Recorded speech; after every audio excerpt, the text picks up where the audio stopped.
Hello बच्चों। तो यार first of all welcome to the brighter side. हाँ सर, इसकी जरूरत थी, अबे तो पहले बोल देते।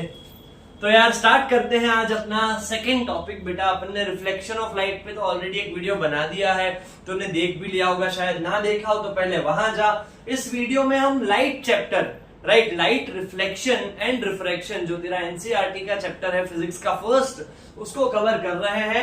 मैंने रिफ्लेक्शन ऑलरेडी कवर कर लिया है, अब बारी है रिफ्रैक्शन की। तो डेफिनेशन से चालू करें, डेफिनेशन लिखी जाए, राइट। तो भाई इसमें बोलते हैं कि व्हेन लाइट इज इंसिडेंट, ध्यान से देखता जा, when light is incident obliquely, when light is incident obliquely to the interface, और ये सारे वर्ड्स इंपॉर्टेंट होने वाले हैं बेटा, ऐसी मेहनत नहीं करता मैं फालतू, ध्यान से देख। When light is incident obliquely to the interface of a transparent medium, it bends from original path. It bends from original path. देखते हैं बेटा, समझा देता हूं, लिख लो थोड़ा सा है यहाँ। Called as, इसी फिनोमिना को called as refraction, इसी को बेटे रिफ्रैक्शन बोला जाता है। चला जा, ध्यान से समझते हैं। अब देख, इससे पहले रिफ्लेक्शन समझाया तो मैंने तुझे ओपेक ऑब्जेक्ट्स की बात की थी कि बेटा ओपेक में क्या होता है, लाइट जितनी भी आए वो लाइट सारी की सारी ऐसे रिफ्लेक्ट हो जाएगी, वापस चली जाएगी। पर यहाँ पे अगर क्यों ना हम एक ट्रांसपेरेंट ऑब्जेक्ट की बात कर रहे हैं, ये समझाऊंगा, पहले यहाँ देखता जा बेटा। सो बेटा ये रिफ्रैक्शन का मतलब समझ के, अगर ये एक ट्रांसपेरेंट मीडियम है, मान ले कि ये एक ग्लास का टुकड़ा है ना, बुक में जिसको बोला गया है glass slab, rectangular glass slab, तो मान लीजिए ग्लास है। अब बात समझ। तो अब जब ऐसा बोला है कि व्हेन लाइट इज इंसिडेंट, ये वर्ड बड़ा इंपॉर्टेंट है मुन्ना, इसीलिए मैंने मेहनत की लिखने की। अगर तू ये वर्ड भूल जाता है तो तेरी पूरी डेफिनेशन, पूरा एक्सप्लेनेशन जो है वो खत्म हो जाता है, वहीं वो रॉन्ग है। क्या लिखा है, तो जब लाइट इंसिडेंट हो कैसे होनी चाहिए भाई, ऑब्लिकली। ऑब्लिक का मतलब कैसे, परपेंडिकुलर नहीं होनी चाहिए, समझ, ऐसे सरफेस से परपेंडिकुलर नहीं होनी चाहिए, थोड़ी सी स्लैंट, थोड़ी सी टेढ़ी, है ना, कुरकुरे चला जा, तो थोड़ी सी टेढ़ी जब लाइट ऐसे इंसिडेंट होगी, राइट, कहां पे, टू द इंटरफेस। इंटरफेस का मतलब कि ये बीच का पार्ट जहां से ट्रांसपेरेंट मीडियम चालू हो रहा है। When light is incident obliquely to the interface of transparent medium, जब लाइट ऐसे ट्रांसपेरेंट मीडियम के इंटरफेस में ऑब्लिकली ऐसे स्लैंटली इंसिडेंट होती है, तो लाइट का जो बेटे ओरिजिनल रास्ता है वो रास्ता वो नहीं फॉलो करती, वो अपने रास्ते से हो जाती है बेंड, या तो इस तरफ बेंड होगी या तो इस तरफ बेंड होगी। दिस बेंडिंग ऑफ लाइट, ये जो लाइट बेंड हो जाए, ये जो फिनोमिना है, दिस बेंडिंग ऑफ लाइट को बेटा बोला जाता है रिफ्रैक्शन ऑफ लाइट, या फिर एकदम शॉर्ट में बोल दूं तो it is the change in direction of light, की लाइट की दिशा में बदलाव। और क्यों, क्योंकि जब वो ऐसे ट्रांसपेरेंट मीडियम पे इंसिडेंट हो। वैसे सच बताऊं तो तूने अगर सुना है तो मैंने क्यों का तो जवाब ही नहीं दिया है, क्यों का तो जवाब ही नहीं दिया। ध्यान से देख, ध्यान से देखता जा। अब ये तुझे जो समझाने चाह रहा हूं वो तुझे एनसीईआरटी में नहीं मिलेगा, और ये जो समझाने जा रहा हूं ये तुझे रटवाया गया है, मैं समझा रहा हूं। तो ध्यान से देख कि रिफ्रैक्शन सर होता क्यों है, ये होता क्यों है। तो यार ये अपना एक ट्रांसपेरेंट मीडियम, अब देख लाइट ऐसे ऑब्लिकली यहां इंसिडेंट हो रही है, मान ले ये लाइट का है सोर्स बेटा, ध्यान से देख। ये जो मैं अभी समझा रहा हूं तेरी one of the best reference book जिसका नाम है एस चांद, राइट, उसमें जिस तरीके से कंसेप्ट समझाया है मैं उसके तरीके से तुझे समझाऊंगा। वहां तुझे थोड़े कॉम्प्लेक्स वर्ड्स मिलेंगे, यहाँ तुझे शिवम सर मिलेंगे, तो मुझे लग रहा है कि तुझे समझ आ जाएगा। ध्यान से देख, तो ये सोर्स से मान ले लाइट इंसिडेंट हुई इधर। अब अपने को ये तो पता है कि लाइट की एक रे तो एक टाइम पे नहीं आएगी, लाइट की तो बीम होती है सर, बात समझ जाए। अब लाइट की बीम मतलब बहुत सारी रेज ऑफ लाइट यहां ट्रांसपेरेंट के इंटरफेस में, ये बीच वाले पार्ट में फॉल की। अब क्या होगा, अब तू ध्यान से देख, क्या ये सारी, मान ले ये रे 1 है, ये रे 2, ये 3, ये 4, ये 5, और वो बहुत नजदीक होती है। कभी तुझे दिखी है लाइट की ये सर ये रही रे, ये रही रे, ये रही, ऐसा तो कभी नहीं होता, वो बहुत नजदीक होती है, क्लस्टर होता है पूरा। तो तू देखता जा कि यहाँ पे क्या ये सारी लाइट की रे को सब सेम स्पीड से चलती है, speed of light which is around 3 × 10⁸ meter per second. तो सारी की सारी इस स्पीड से आई। पर तू यहां मुझे बता कि क्या सारी की सारी इधर से यहां तक सेम डिस्टेंस ट्रैवल कर रही है? ध्यान से देख और बता, क्या सारी की सारी लाइट रे सेम डिस्टेंस ट्रैवल कर रही है? नहीं। या वन जो है वो सबसे जल्दी पहुंचेगी सर, यस और नो? ये सबसे कम, ये उससे थोड़ा ज्यादा, और ये बहुत ज्यादा। तो अभी मेरा मतलब समझिए भाई साहब, सबसे पहले ये नंबर 1 भाई साहब सबसे पहले पहुंचते हैं, सबसे पहले स्लो होते हैं, क्योंकि यहां टकराएगी तो स्लो होगी थोड़ी, उसकी स्पीड थोड़ी बदलेगी क्योंकि मीडियम बदल रहा है। मान लेते हैं ये एयर है और यहां पे है ग्लास, तो उसकी स्पीड थोड़ी स्लो होगी और वो तो ऐसे सीधे ही निकलना चाहती है। मुन्ना देखता जा, लाइट की फर्स्ट रे आई, पहुंची और स्लो हुई और यहां से सीधा ही निकलना चाहती है, पर जैसे ही इसको निकलना होगा ये भी पहुंच जाएगी। और बिकॉज ऑफ कि इसे भी निकलना है यहां से बाहर, इस प्रॉब्लम यहां पे ये है बेटा कि जैसे ही इस वाली फर्स्ट को निकलना होगा उसी समय ये वाली रे यहां तक पहुंच गई होगी। तो बिकॉज ऑफ दिस पुश ये अपनी जो फर्स्ट रे है वो सीधी नहीं, ऐसे थोड़ी बेंड हो जाएगी बेटा, ध्यान से समझ। फिर सेकेंड रे पहुंची, थोड़ी स्लो हुई, उसको ऐसे निकलना है, पर वो निकले तो ये जो है थर्ड रे, ये उसका पुश मिलेगा उसको, तो ये सेकेंड भी ऐसे हो जाएगी बेंड। ध्यान से समझ, राइट। ये कब हो रहा है? तो ये हो रहा है एयर से ग्लास में। यहां पे एयर की जिसकी डेंसिटी कम होती है बेटा, उस मीडियम को बेटा बोला जाता है रेरर मीडियम, और जहां पे बेटा जो मीडियम की डेंसिटी ज्यादा होती है, जैसे कि यहाँ पे ग्लास है, उसको बेटा बोला जाता है डेंसर मीडियम। एक होता है रेरर मीडियम, राइट, और एक होता है डेंसर मीडियम। और जब लाइट रेरर से डेंसर जाए, राइट, रेरर से डेंसर जाए, जैसे कि इधर शॉर्ट में लिखता हूं जो मैंने इतने सालों से याद रखा है, RDT, ये तेरे दिमाग में जहन में छाप ले, RDT क्या मतलब है? मतलब यह है कि जब लाइट रेरर से डेंसर जाए, then it always bends towards normal. समझाता हूं, इधर देख। अब देख तो यहां पे ऐसा कुछ फिनोमेना है, और ना समझ आया तो प्लीज एक बार रिवाइंड कर लेना बेटा, वो रेज वाला, और वो तेरे सिलेबस में हालांकि नहीं है पर समझना इंपॉर्टेंट है। साइंस को रटना ही होता तो फिर हमारी जरूरत क्या पड़ती। चल आजा। तो ये रेरर मीडियम मान ले कि अपना एयर है, यहां से लाइट जा रही है, जी फॉर ग्लास। तो हो क्या रहा है कि लाइट की रे ऐसे सीधी आई देख, और जब रेरर से आई, अब जैसी इंसिडेंट होती है हम उस जगह पे बेटा इमेजिनरी रे बनाते हैं जिसको बोलते हैं नॉर्मल। और यहां पे ही अब देख समझ, लाइट इंसिडेंट हुई रेरर से डेंसर में, लाइट इंसिडेंट हुई, ये नॉर्मल बना, ये जो एंगल बन रहा है बेटा इसको बोलते हैं एंगल ऑफ इंसिडेंस। तुम बच्चे गलती कर रहे हो इसलिए बताना पड़ रहा है, नॉर्मल और इंसिडेंट रे के बीच का एंगल है उसको बोलेंगे एंगल ऑफ इंसिडेंस। अब देख, अब लाइट का ये ओरिजिनल रास्ता है, अब मैं क्या बोल रहा हूं, रेरर से डेंसर में आएगी, ये उसका ओरिजिनल रास्ता है। अब देख, अगर वो बेंड हो, अब भी समझाया कि बेंड होगी, तो बेंड उस तरफ भी हो सकती है नॉर्मल के, और नॉर्मल के इस तरफ भी हो सकती है, ये रही तेरी नॉर्मल। ध्यान से देख प्लीज, आज की वीडियो में आगे नहीं बढ़ेंगे तो चलेगा, पर मैं चाहता हूं कि तू इसको अपने जहन में डाल दे बेटा, कि यहां से जब लाइट आई तो उसके पास देख बेंड होने के दो रास्ते, एक इस साइड नॉर्मल की साइड जिसको बेटा बोलते हैं टुवर्ड्स नॉर्मल, और एक उस साइड नॉर्मल से दूर उसको बोलते हैं अवे फ्रॉम नॉर्मल। और जब लाइट रेरर से ये डेंसर इंसिडेंट होती है बेटा, तो it always bends towards the normal. समझ आया?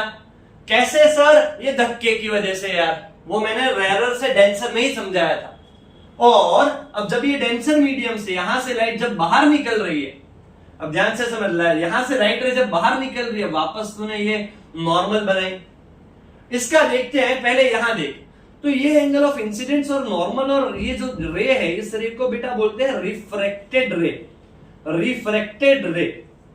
और नॉर्मल और रिफ्लेक्टेड रे के बीच के एंगल को बेटा बोला जाता है एंगल ऑफ रिफ्रैक्शन। ये बना एंगल ऑफ इंसिडेंस, ये बना एंगल ऑफ रिफ्रैक्शन। समझा? अब देख, जब लाइट रे यहां पहुंचेगी, डेंसर से बाहर निकलेगी, तो उस केस में क्या होता है, देखिए लाइट का ओरिजिनल रास्ता ये बनाई नॉर्मल। अब बेटा वो नॉर्मल की साइड बेंड नहीं होती, it bends away from normal. समझा? यहां पे जैसे पहले केस में टुवर्ड्स नॉर्मल, दूसरे में अवे फ्रॉम नॉर्मल। तो इधर लिखेंगे कि भाई डी आर राइट ए, ये याद रख ले, इस पे हर बार एक क्वेश्चन होता है। रेरर से डेंसर टुवर्ड्स नॉर्मल, डेंसर से rarer away from normal. Clear है? क्लियर है? ये जो रे बेटे निकल रही है बाहर, ये 2 बार रिफ्रेक्ट होके बेटा, उसको बेटा बोला जाता है इमर्जेंट रे। क्या बोला जाता है? इमर्जेंट रे। And an emergent ray in this glass slab, emergent ray in this glass slab बेटे is always parallel, it is always parallel to the incident ray. याद रखना, अभी ग्लास स्लैब का डायग्राम करेंगे तो समझाऊंगा। सही जा रहा है बेटा? समझ आ रहा है तुझे? राइट? तो भाई ये इमर्जेंट रे, ये अपनी इंसिडेंट रे, और ये जो गैप आ रहा है लाइट के, कैसे आई तो ऐसे ही जानी चाहिए थी, पर इतना बेंड हो गई। ये जो गैप आ रहा है बेटा, इसको बोलते हैं लेटरल शिफ्ट।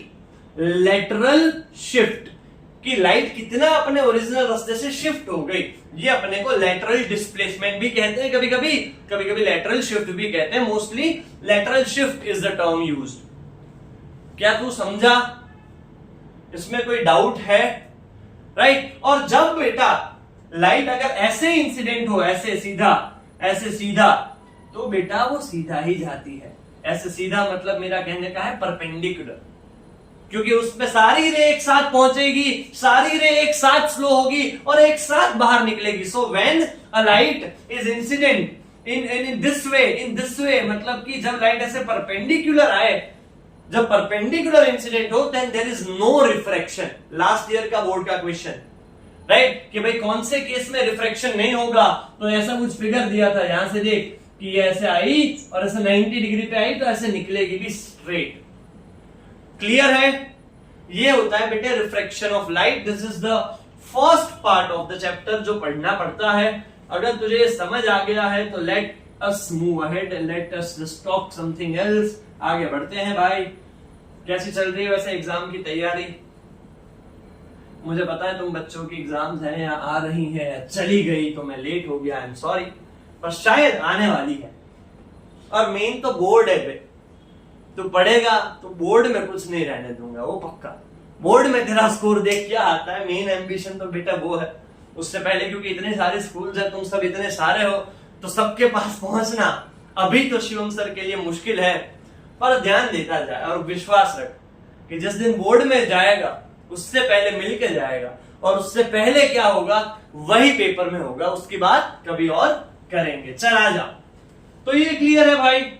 अब बेटे जैसे लास्ट टाइम अपन ने, लास्ट टॉपिक में अपन ने मिरर पढ़ा कि मिरर करते हैं सर रिफ्लेक्शन, मिरर सर करते हैं रिफ्लेक्शन। ऐसे बेटा रिफ्रैक्शन जो है वो बेटा लेंस के थ्रू होता है, राइट? ये चश्मे जो मैंने पहन के रखे हैं, राइट, कि देख ट्रांसपेरेंट ऑब्जेक्ट है, ट्रांसपेरेंट ऑब्जेक्ट, एक transparent object, right, bound by two surface.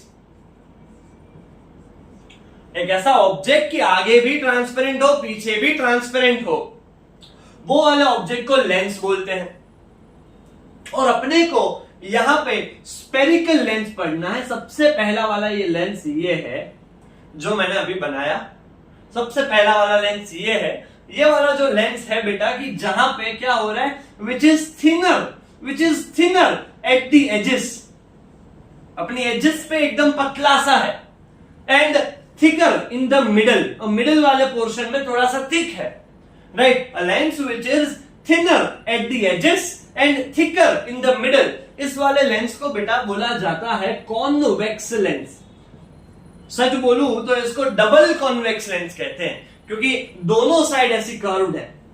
पर जनरली क्योंकि अभी हम ऐसे लेंसेस पढ़ रहे हैं, ध्यान से सुन, ये बोर्ड में पूछा जाता है, हम लोग बेटा ऐसे लेंसेस पढ़ रहे हैं कि जिनका ये रेडियस, ये बीच का थिकनेस बहुत कम है। इन सारे लेंसेस को बेटा बोला जाता है थीन लेंसेस। तो हमारा जो पूरा लर्निंग है, हम जो पूरा पढ़ रहे हैं वो थीन लेंसेस पढ़ रहे हैं, याद रखना, क्योंकि जो अपन ने फॉर्मूला बनाया है वो तुमने जो याद रखा है वो भी थीन लेंसेस का ही है। अभी आगे जाएगा तो 11th 12th में साइंस पढ़ेगा अगर, नहीं सर मुझे नहीं पढ़नी, अबे यार पढ़नी पड़ती है।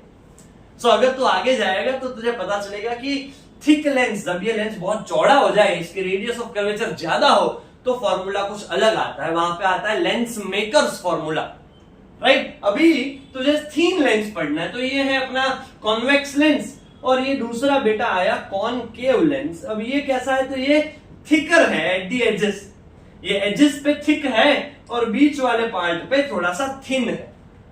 इसको भी डबल कॉनकेव भी बोल सकते हैं, सही जा रहे हैं, right. And one more thing, ये वाला जो है अपना लेंस, जब इस पे लाइट ऐसे इंसिडेंट होती है, जब ऐसे लाइट इंसिडेंट होती है, पैरेलल बीम ऑफ लाइट जब इंसिडेंट हो, तो ये इसको एक पॉइंट पे मिला देता है। ऐसा कौन करता था, याद कर, जी हाँ, कॉनकेव मिरर है ना, तो उसको अपन ने बोला था कन्वर्जिंग मिरर। यहां पे ऐसा कौन कर रहा है, कॉन्वेक्स लेंस। तो भाई कॉन्वेक्स लेंस को बेटा कन्वर्जिंग लेंस भी बोल सकते हैं, बोला जाता है।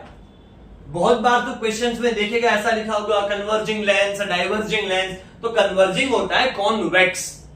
और दूसरा कि जब ऐसे कॉनकेव पे ऐसे लाइट इंसिडेंट होती है बेटा, लाइट जब इंसिडेंट होती है तो वो लाइट की जो रेज है उसको ऐसे अलग अलग डायरेक्शन में फेंक देता है, ऐसे डाइवर्ज कर देता है, ऐसे फैला देता है, राइट। जैसे अपना कॉन्वेक्स मिरर कर रहा था, तो इसको बोलते हैं डाइवर्जिंग लेंस।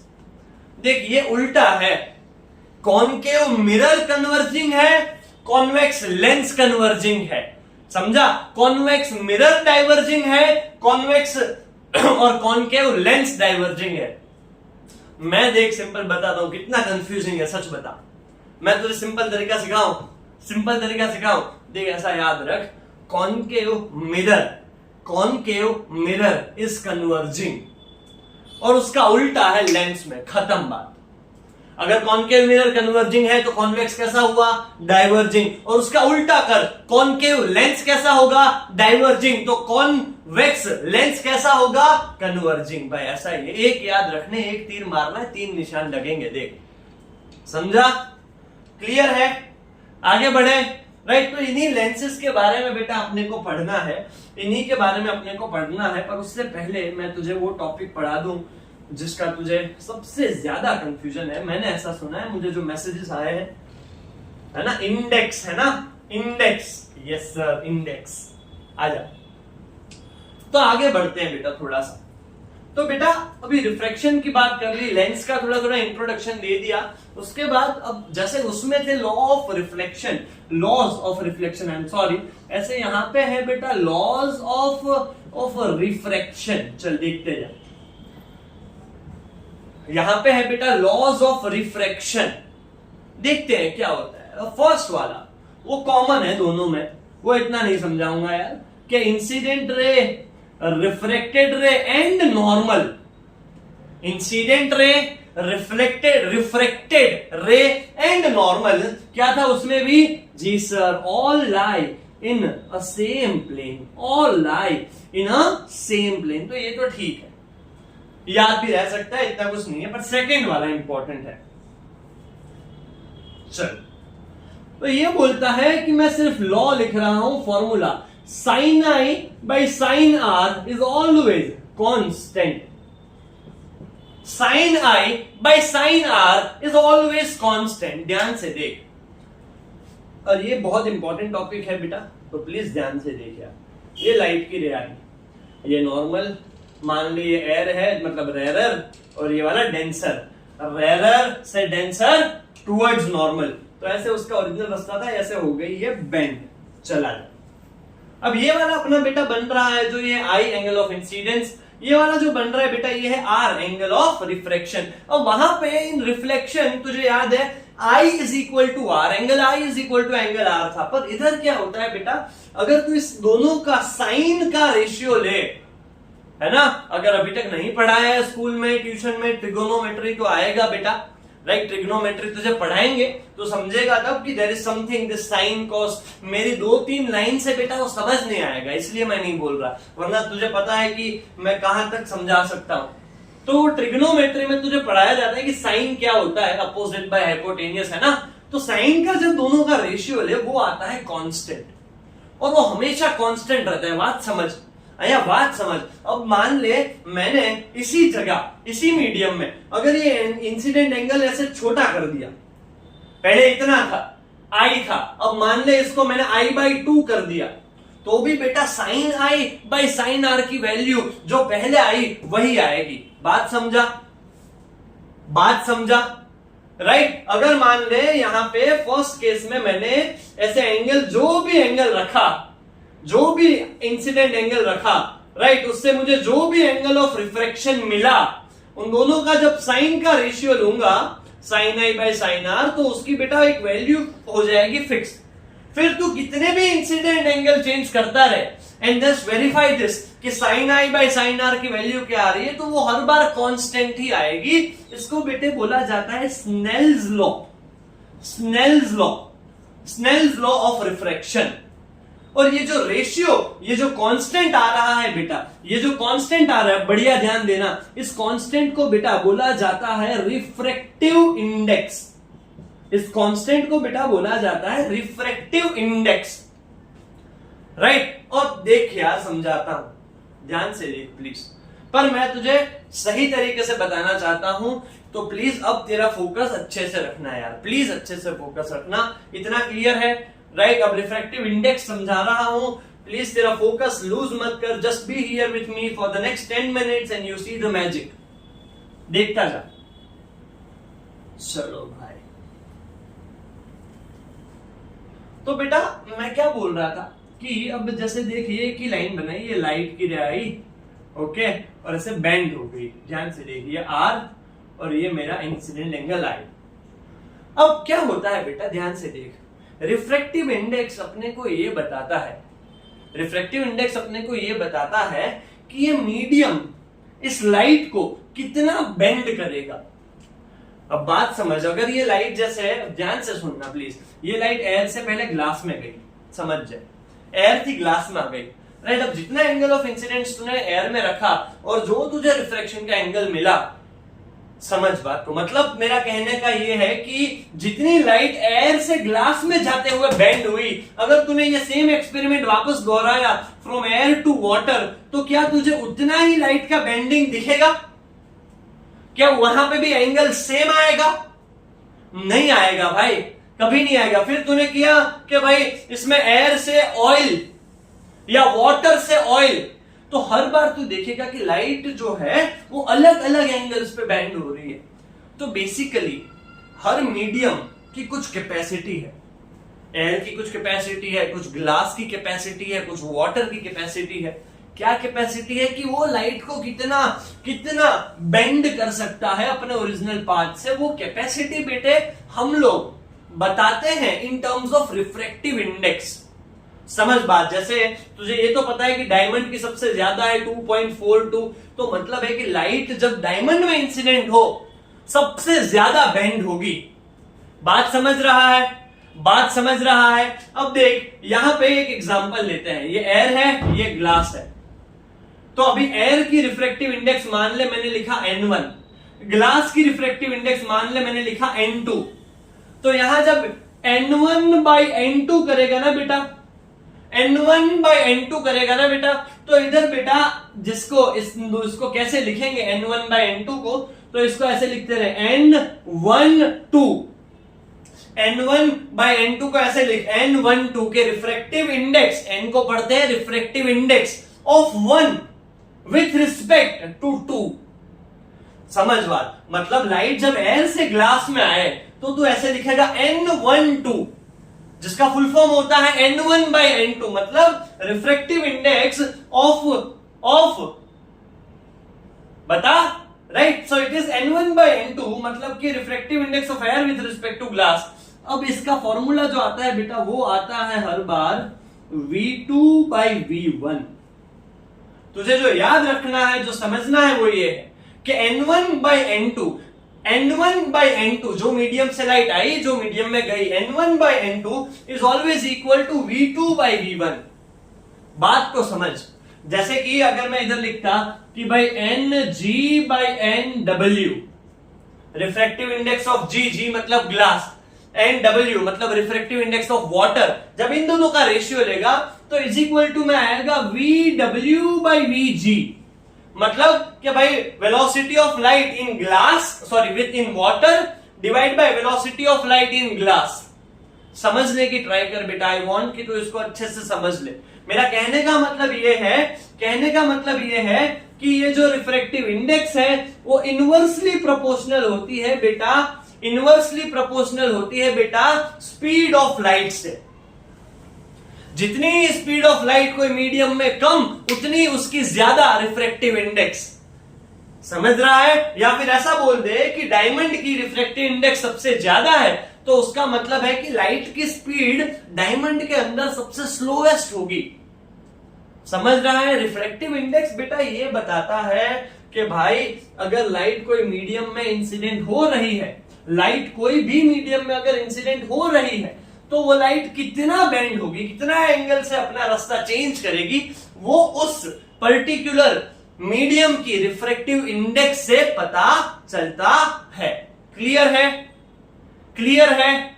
राइट। एक चीज बता दूं बेटा, ध्यान से देख प्लीज, कि N1/N2 ये याद रखना है। जो काम आएगा तो ये refractive index of 1 with respect to refractive index of 2, उसका फॉर्मूला आता है V2/V1। मतलब कि भाई रिफ्रैक्टिव इंडेक्स इनवर्सली प्रोपोर्शनल है स्पीड ऑफ लाइट से। अगर यहां तो फर्स्ट की रिफ्रैक्टिव इंडेक्स ले रहा है तो वेलोसिटी फर्स्ट की नीचे आएगी, ये इनवर्स रेशियो है। समझ, मैथ्स में तूने पढ़ा ना इनवर्स एंड डायरेक्ट प्रोपोर्शन, तो ये समझना है कि भाई क्योंकि क्वेश्चन इसी पे आता है, क्वेश्चन हर बार इसी पे आता है। बात समझा? बात समझा? राइट। अब देख, और अगर इन दोनों में one of medium is air, one of medium is air, मतलब कि ऐसे मैं लिखूं कि Ng/Na, Ng मतलब कि refractive index of glass with respect to refractive index of air, तो वहां पे क्या आएगा formula? V of air divide by V of glass. समझो भाई, समझो भाई। और V ऑफ एयर जो है बेटा, मतलब speed of light in air, वो तो फिक्स है, वो तो फिक्स है। तो यहां पे उसको C से डिनोट करते हैं, एक्चुअली में इसकी वैल्यू फिक्स है 3 × 10⁸। तो ये जो रिफ्रैक्टिव इंडेक्स आए कि जब एक मीडियम एयर हो, तो वो वाली रिफ्रैक्टिव इंडेक्स को बेटा बोला जाता है एब्सोल्यूट रिफ्रैक्टिव इंडेक्स। बात समझा? N1/N2 होता है V2/V1, ये याद रख।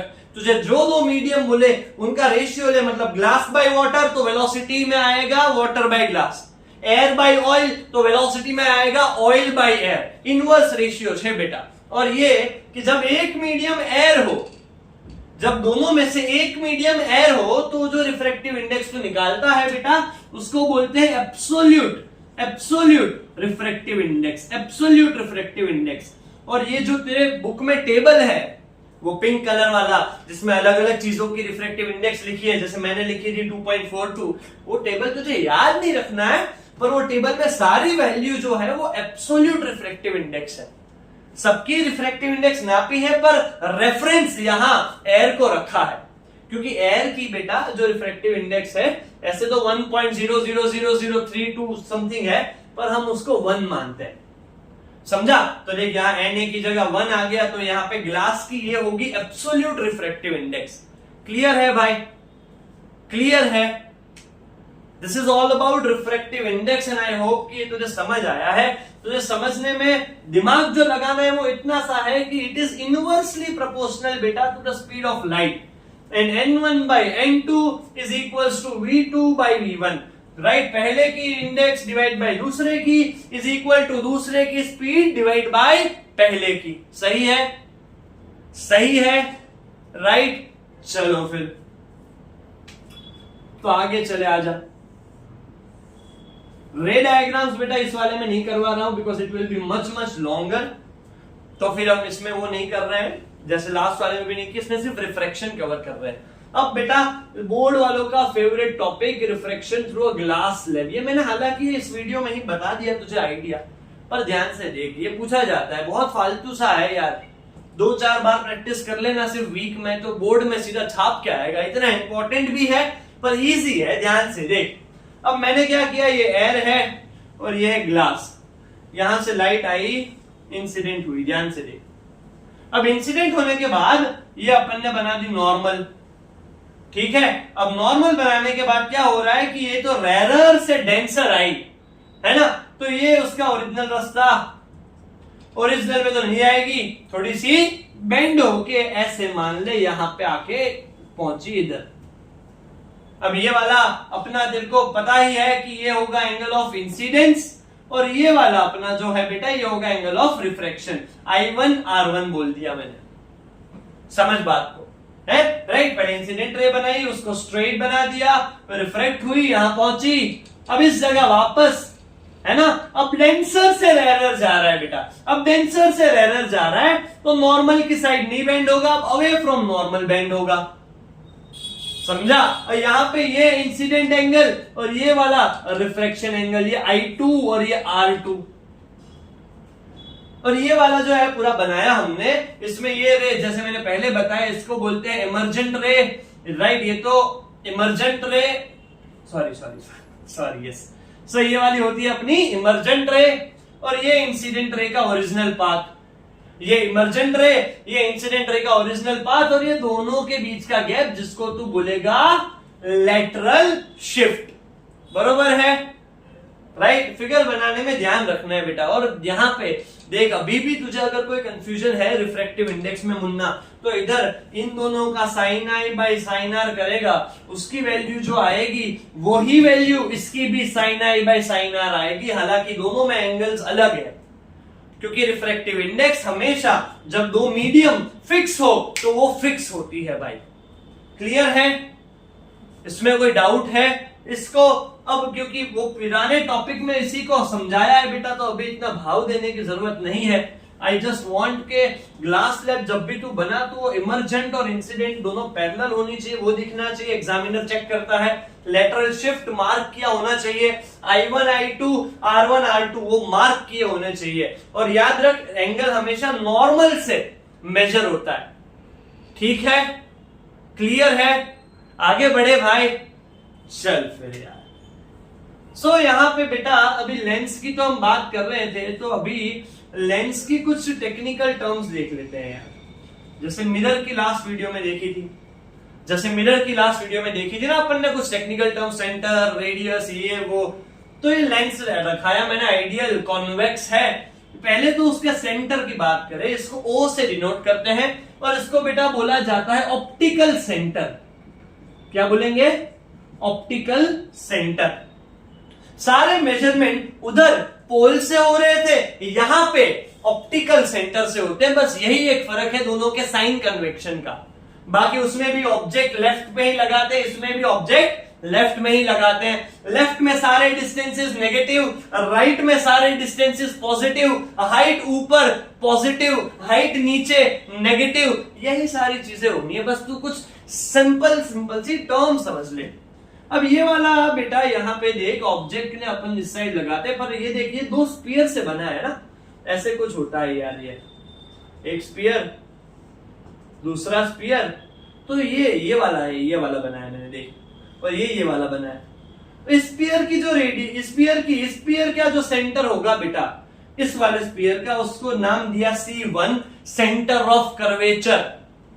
इस वाले का बेटा जो स्पीयर का सेंटर होगा, उसको बेटा नाम दिया C2 centre of curvature second. पर यहां पे क्योंकि हम ऑब्जेक्ट को लेफ्ट साइड में रखते हैं, तो हमने यहाँ पे कैलकुलेशन सिंपल हो सके इसलिए C1 C2 बनाना तो है, पर हम यहाँ पे सिर्फ C बोल सकते हैं इसको, क्योंकि दोनों की लेंथ सेम है, तो C मार्क कर दिया। बुक में है, मुझे पता है, यहाँ पे भी ऐसे तू F देखेगा, एक यहाँ पे भी F देखेगा। ये F जो होता है वो क्या होता है? दैट इज प्रिंसिपल फोकस, है ना। और यहाँ पे भी सेम रिलेशन है कि R is equals to 2F, जो पिछले वीडियो में था, सेम रिलेशन इधर भी है, R is equals to 2F। ठीक है भाई, क्लियर है, राइट। देन अब ये जो इसका डायमीटर होता है लेंस का, ये जो इस लेंस का डायमीटर होता है बेटा, उस डायमीटर को बेटा बोला जाता है अपर्चर। नेक्स्ट लाइन जो बोलने वाला हूं बोर्ड में बहुत इंपॉर्टेंट है। We are only studying the lenses, हम उसी लेंसेस को पढ़ रहे हैं whose radius is much smaller than its aperture। हम उसी लेंस को पढ़ रहे हैं जो बहुत थीन है, और इस वाले लेंसेस को थीन लेंसेस बोलते हैं, इनकी रेडियस बहुत कम है इसके अपर्चर से। क्लियर है, समझ आया है। ये इमेजिनरी लाइन जो जा रही है बेटा, इसको भी प्रिंसिपल एक्सिस कहा जाता है भाई, समझ आया, राइट। और लास्ट वन जो बताना है मुझे ये है कि बेटा इस वाले में भी कॉन्वेक्स लेंस में फोकल लेंथ पॉजिटिव होता है और कॉन्केव लेंस में फोकल लेंथ नेगेटिव होता है। ये मैंने तुझे लास्ट टाइम भी बताया था बेटा कि यार आ वस्तु हवे याद रखी ले कि इन मिरर्स, राइट, इन मिरर्स कॉन्केव में हमें पता था कि वहां पे भी फोकल लेंथ नेगेटिव थी, लेंस में भी देख कॉन्केव में फोकल लेंथ नेगेटिव है। तो भाई कॉन्केव जब भी आए तो फोकल लेंथ एंड रेडियस जो एफ होगा वही तो आर होगा बेटा, है ना, जो एफ होगा वही तो आर होगा। तो जब भी कॉन्केव लिखा है, चाहे मिरर हो चाहे लेंस हो, focal length will be always negative. जब भी ऐसे कॉन्वेक्स लिखा है, चाहे मिरर हो चाहे लेंस हो, the focal length will be always positive. सही जा रहे, क्लियर है। और ये बनता है तेरा लेंस फॉर्मूला जो है 1/v - 1/u is equals to 1/f, right. Object यहां पे भी लेफ्ट में रखना है, पूरा साइन कन्वेंशन मैंने पिछले वीडियो में समझाया है, इसलिए बार बार नहीं दोहराएंगे, right. 1/v - 1/u is equals to 1/f, ये होता है बेटा तेरा लेंस फॉर्मूला। और मैग्निफिकेशन होगा इधर v/u। पिछली बार मैंने कहा था, ध्यान से सुन, जैसे मिरर फॉर्मूला है 1/v + 1/u 1/f, तो देख mirror formula 1/v + 1/u is equal to 1/f, यहां कोई नेगेटिव साइन नहीं है, तो मैग्निफिकेशन बाय मिरर होता था -v/u, पर इधर एक नेगेटिव साइन दिख रहा है 1/v - 1/u is equal to 1/f, तो यहां पे जो मैग्निफिकेशन है बेटे वो पॉजिटिव आएगा, याद रख। जब भी मैग्निफिकेशन की वैल्यू नेगेटिव आए तो बेटा वो रियल इमेज है, और जब भी ये मैग्निफिकेशन की वैल्यू पॉजिटिव आए तो वो हमेशा बेटा वर्चुअल इमेज है। बोल, कोई डाउट है तो यार, कोई भी डाउट है तो बता। एनीथिंग इफ नॉट अंडरस्टूड एक बार रिवाइंड कर ले, चाहता है तो वापस देख ले, पर मुझे लग रहा है कि जहां तक हो सकता है मैंने सारी चीजों की बेटे बात कर ली है, राइट। डाउट्स है तो एक बार कमेंट डाला कर यार, ये मेरे लिए थोड़ा मोनोटोनस है, मैं अकेला हूं यार, समझ बात को। मैं ट्राई करता हूं कि मैं मैक्स चीजें समझ पाऊं, और थोड़े टाइम बाद तो शायद मेरा वो मोड देखेगा जो तू मेरे ऑफलाइन क्लास में देखता था, but this is something new for me, तो शायद मुझसे कुछ चूक रहा होगा यार, बता दे, कमेंट कर दे, है एक बार कमेंट कर दे। जैसे लाइटनिंग का मुझे पता चला कि भाई ये तो कम है तो मैंने बढ़ा दी। तो इफ यू थिंक बेटा एनीथिंग, यू थिंक सर ये वाला पार्ट जो है तो मुझे नहीं समझ आया, तो सिर्फ बोल दे यार। चल, लास्ट पार्ट जो है बेटा वो है power of a lens. Power of a lens, power क्या होता है? पावर होता है P इज इक्वल्स टू होता है 1/f। Power is the reciprocal of focal length. Power जो होता है वो क्या है? रेसिप्रोकल है फोकल लेंथ का, समझा? और ये इसका यूनिट है या तो मीटर इनवर्स, क्योंकि फोकल लेंथ मीटर में होती है ऐसे तो, है ना, या तो मीटर इनवर्स, या बेटा इसको बोलते हैं डायोप्टर। डायोप्टर, समझा? ये पावर जो है ना बेटा, ये पावर समझाने के लिए, लेंस का पावर समझाने के लिए human I in the colourful world बहुत अच्छा चैप्टर है, मैं पूरा पढ़ाने वाला हूं, मेरा नेक्स्ट प्लान में वही है, तो मैं तुझे पूरा समझाऊंगा। इसको सिंपली ऐसा बता सकते हैं कि एक लेंस की पावर, पावर मतलब कि एक लेंस कितना लाइट को मोड़ सकता है, कितने एंगल तक मोड़ सकता है। जैसे अपनी वो बात हुई थी ना रिफ्रैक्टिव इंडेक्स की, रिफ्रेक्टिव इंडेक्स की, પણ અહીંયા તો બધા જ ગ્લાસ છે, લેન્સ તો ગ્લાસ का ही बना होगा। तो बात समझ, रिफ्रेक्टिव इंडेक्स बदलती कहां थी, ग्लास से वाटर में बदलेगी, वाटर से डायमंड में बदलेगी, पर लेंस तो सारे ग्लास के होते हैं। तो लेंस में क्या होता है बेटा, જેટલો थिक હશે એટલું જ એ એંગલ બદલાશે, જેટલો થિન હશે રાઈટ એટલું જ આ એંગલ બદલાશે।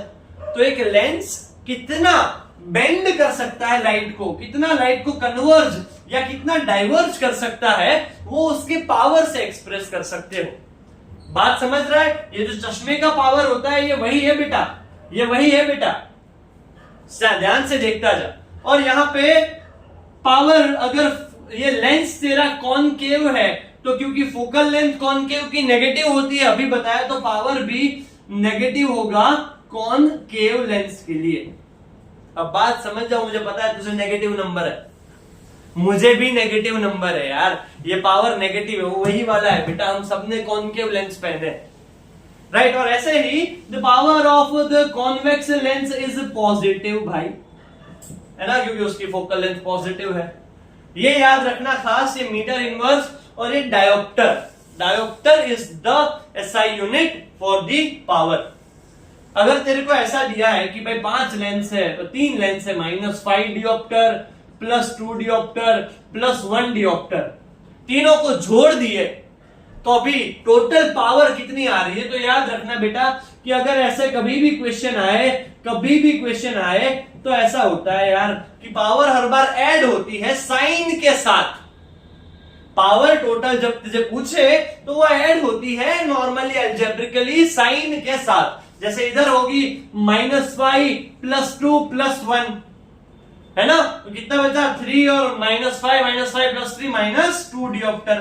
और ये कॉनकेव लेंस बनेगा क्योंकि माइनस में आंसर आया। समझा, समझा, क्लियर है, सही जा रहा है भाई, है ना। ऐसे ही अगर ऐसा बोले कि भाई 2-3 लेंसेज है, एक की फोकल लेंथ है 10 मीटर, एक की फोकल लेंथ है 2 मीटर, एक की फोकल लेंथ है -2 मीटर। 2 और 2 मीटर ये बहुत बड़ी होती है, इतनी नहीं होती, पर तुझे समझाने के लिए। अगर ऐसा बोले कि 3 अलग अलग लेंस है, उनकी फोकल लेंथ दी है और तुझे रिजल्टेंट फोकल लेंथ पूछे, तो उसका फॉर्मूला, क्योंकि P = होता है 1/f, तो भाई 1/f = 1/f1 + 1/f2 + 1/f3, जितनी भी हो ऐड करता जा साइन के साथ। जैसे इधर तो 1/10 + 1/2 - 1/2, ये दोनों तो घर चले जाएंगे। 1/10 तो f = 10 आएगा आंसर में। समझा बात को, सही जा रहे हैं राइट। एक बार न्यूमेरिकल्स के पहले पूरा चैप्टर एनसीईआरटी में से पढ़ ले यार। हमने मोस्टली कुछ भी बात नहीं छोड़ी है, कुछ भी स्किप नहीं किया है, एक्सेप्ट रे डायग्राम्स एंड द न्यूमेरिकल्स। पर मैं उसके लिए वीडियो बना रहा हूं, ऐसा कुछ बना रहा हूं कि यार तू एक बार उसको देखे, बोर्ड में सीधा जाए देख के, तो इतना समझ आ गया है, क्लियर है राइट। एक बार पूरा देख ले बेटा। अगर कुछ भी तुझे डाउट लग रहा है, कहीं भी तू अटक रहा है, just drop a comment and I will be there. Clear है राइट। सो अपना ध्यान रख। चलो भाई, आज का यहीं पे क्लास खत्म, मिलते हैं।